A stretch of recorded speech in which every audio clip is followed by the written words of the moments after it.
Hey howdy hey everybody, this is Josh aka Mario Bones here at an ungodly hour of the morning here at Sydney Customs Hall. I'm here for the Sydney Regionals of the Pokemon VGCs. What is the VGC, you ask? Well, VGC stands for Video Game Championship and, well, funnily enough, it's a video game championship. Pokemon trainers from across the state come together at their respective regional events to compete for prizes and the chance to go to Melbourne for the National Championships later in the year. At the National Championships, the winners of every regional championship, as well as anyone who registers on the day, gets the chance to win more prizes and a trip to the World Championships, the big one, later in the year. The World Championships, I believe, are being held at Washington DC this year, and last year they were at Vancouver. So their Pokemon trainers across the world will compete to prove that they're the very best, like no one ever was. Oh come on, you know the reference is coming at some point in the day. So sit back, relax, and I'll try to get some footage of the day and try to give you a feel for what it's all about and talk to some people, and it should be fun. So let's go. But you guys are a camera. Come on, let's go.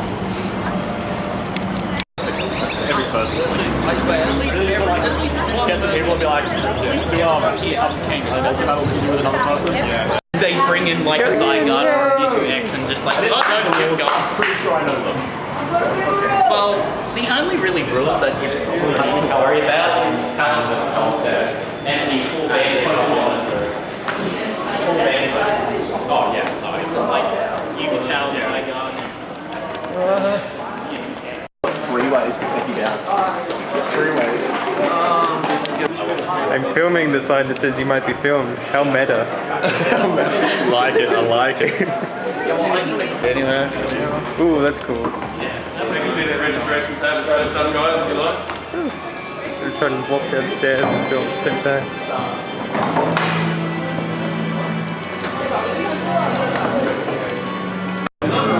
Masters Division. I am a Pokemon Master.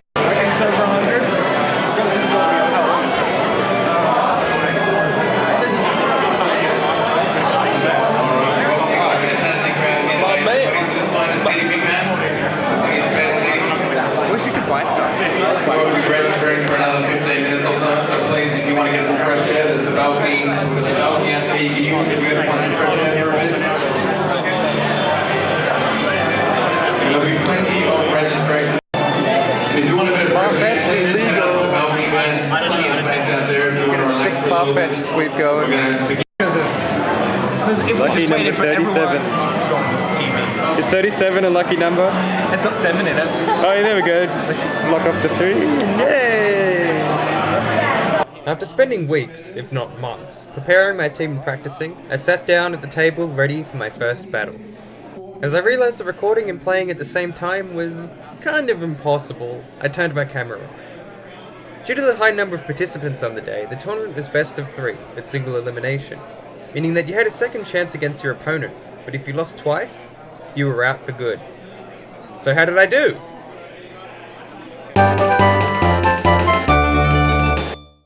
And so my hatred of critical hits continued.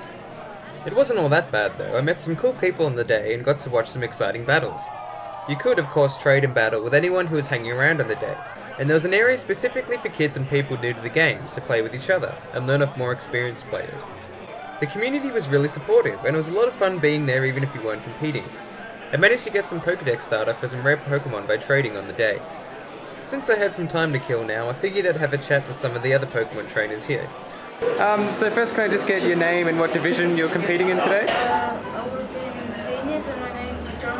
I'm Wiley Campbell and I competed in the Masters division. Rebecca, and I competed in Masters. I'm Luke and I'm in Masters. My name is Sasha Karan and I competed in the Masters division. My name is Riley and I competed in Masters. My name is Jane, I'm competing in the Masters, I competed in the Masters division. Cool. Then how'd you go in your division? I got past the first round, but I didn't make it. Oh no. I lost 2-0. Crits and some prankster hacks might have been the result of that. I won the first match but lost the second. I lost the first round. I lost the first round 2-0. I unfortunately lost. It was a close battle. We went 1-for-1, but my opponent got the better of me. And what team were you using today? I was using my balanced Trick Room team, which consisted of Aromatisse with Aroma Veil for the Trick Room, and then also alongside was my Licky Licky with Normal Gem Explosion, just so I can, you know, really take people by surprise. And how do you come up with those strategies? I don't know, I generally kind of gravitate towards not very used Pokemon at all, and I really like the slow ones, so I wanted to give them a shot. And I tried Trick Room before last gen, but I couldn't really get the hang of it. But with Aromatisse and Aroma Veil, it really gives an edge over like Taunt. I was using slow Pokemon and Trick Room team, so I had Reuniclus, Mienshao, Mega Ampharos, Vileplume, Mantine, and Rhydon. Awesome. And how did you come up with your strategy? Back when I competed in a VGC tournament back in 2011, I also used the Trick Room team, so that was kind of the inspiration to try and use it again. I bring an Arceus, a Mewtwo, Zygarde, and I think I forgot the last. Oh, that's okay. So what made you pick those Pokemon? Just the fact that I thought they were my best Pokemon. I think I like legendaries and stuff. I was using mostly attacking Pokemon. Like, I used the physical and a few specials. Mainly physicals though. Cool. And how do you come up with your strategy? Just off the top of my head, I got a few tips from other VGC players. Yeah. I was using mainly physical and a few, like 2 tanky Pokemons, but yeah. And how do you come up with your strategy? Mainly just from tips of other people and builds from other people, and mainly what I thought would work and what wouldn't work. Just kind of a troll team. And what kind of Pokemon were it? Like Gyarados, Rotom with double team, actually. Wow. Yeah. Jolteon, Tyranitar, stuff like that. And how do you come up with your strategy? I just use whatever I feel like. I was using a perish trapping style of team with a specially based offense with X-Cloud, and it was soundproof so it could stay in while it was perish. And how do you come up with that strategy? Well, being a part of like sort of the Smogon community with singles, I found out that perish, trapping was a bit broken, and I was like, well, I mean, people are using broken strategies, I might as well bring something like that. And clearly isn't as broken as I thought it was. Would you say that you have a signature Pokemon? Yeah, definitely Gengar or Crawdon in doubles. I'd definitely opt for Gengar, but singles, Crawdon with its knockoff Crabhammer Aqua Jet. It's just powerful. Pikachu, because from the TV show Pokemon, there's Pikachu's always next to Ash, and he's always his best friend. It used to be Scissor, but I don't know, I'm just very open arms towards all kinds of Pokemon. Gyarados, probably Gyarados, because he's been on my team like forever. And what about Pokemon do you think it is that makes it appeal to all different age groups? I don't know, for me, because I've grown up with it since I was really young, then it's kind of just something that I've grown up with. And a lot of my friends, they also grow up with the games as well. Well, for older people, like they've probably been playing it most of their lives, and for the younger people, it's just like it looks like fun. And now with the 3D modeling and all that in the new games. People always, because it's a fun game, and yeah, it's fun for everybody. Well, it can just be played at like different tiers, like you've got us being the competitive sort of group, and then people might be able to just pick it up and just have a fun time playing through like the story. Probably, I don't know, it's like, it's universal, It's kind of like a universal language, it gives us something that everybody can go, oh, he looks pretty cool. There's just a big community of people that come together. I'm not sure what exactly it is, but whatever it is, it's magical.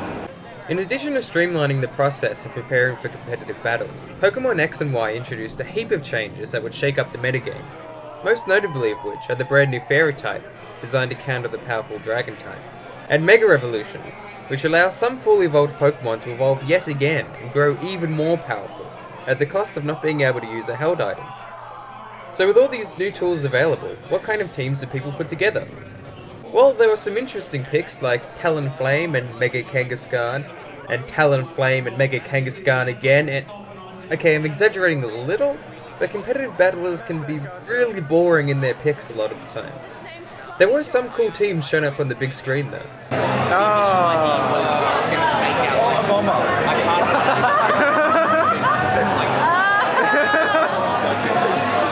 it go, the idea was basically fake out. Off the Pokemon, so it's an incredible move that fake out on Mega Kangaskhan.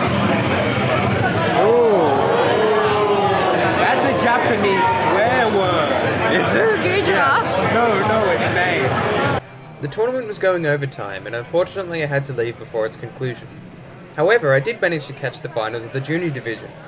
Alright, that's battle number 1 to Amelia. If Amelia wins the next battle, she is the regional champion. So get Mr. Patrick in this one. I'll tell you what, Sydney, you can also pat on the back for training these young Pokemon masters. What a battle!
Danger for the Dragonite that has multi-scale. Quite annoying knocking off that little bit of damage. And out comes the Sizzle.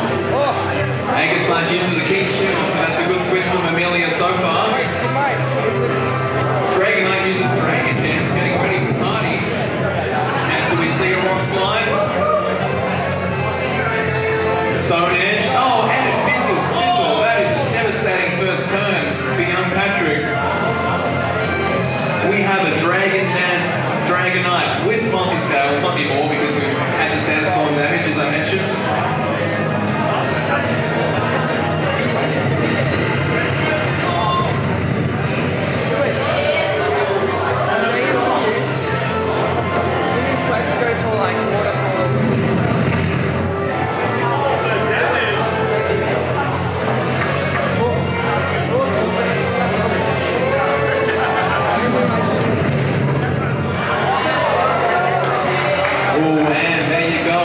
Stone Edge that takes out that Dragonite, all thanks to that Sandstorm damage, just knocking off the multi-scale.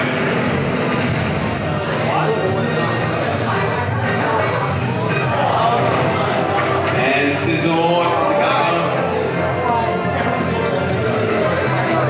And out comes Vaporeon.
This is tough. We've got Vaporeon, obviously built to be quite defensive there with the move set like Wish.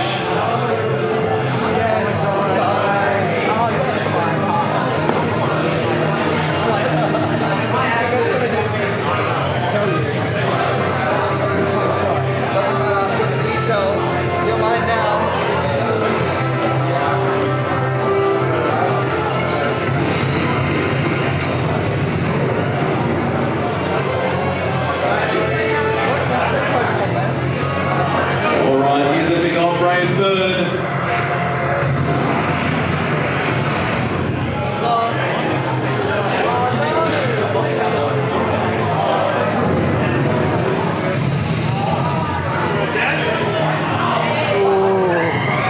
And Talonflame is down. Oh, and there's a big skull and a Scartop holds on. Oh, that is unlucky, devastatingly unlucky for young Patrick. About a 30% chance to cop a burn from the skull, and his attack is going to be seriously debilitated thanks to that burn.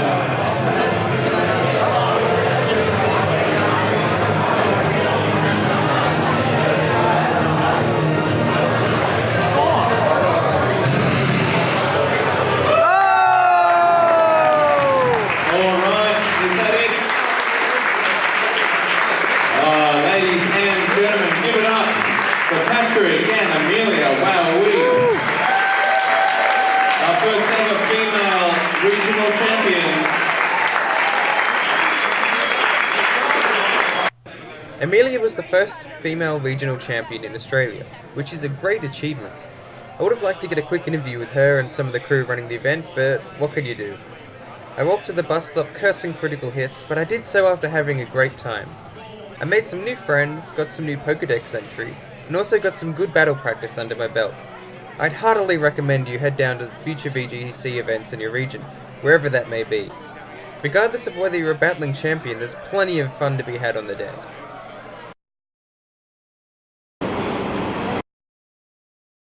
The World Championships later in the 8th. Sit back, relax, and I'll try to get some footage of the day. I hate buses.